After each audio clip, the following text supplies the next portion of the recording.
100ல 10 நான் one time கழிக்க முடியும். ஒன் டைம் தான் கழிக்க முடியுமா 100ல 10?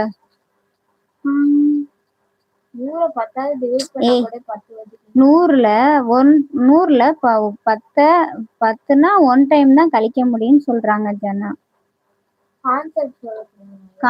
கான்செப்ட் கேக்குறா எப்படிங்கிற கழிக்கணும், டிவைட் இல்ல.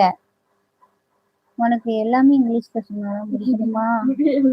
மல்டிப்ளை இல்லல, டிவைட் தானே. டிவைட் இல்ல, மைனஸ் பண்றது. எத்தனை தடவை மைனஸ் பண்றது? இங்கிலீஷ் மீடியத்துல படிக்க வச்சா தமிழ்ல சொன்னா புரிய மாட்டேங்குது. சரியாக சொல்லியுள்ளீர்கள் நண்பரே, வணக்கம். கரெக்டா சொல்லியிருக்காங்க ஜனா. நம்ம தான் இப்ப இவ்வளவு நேரம் தப்பா சொல்லியிருக்கோம். 100ல 10 கழிச்சு ஒரு தடவை தான் முடியும். எல்லாரும் டீ சாப்பிடுங்கப்பா.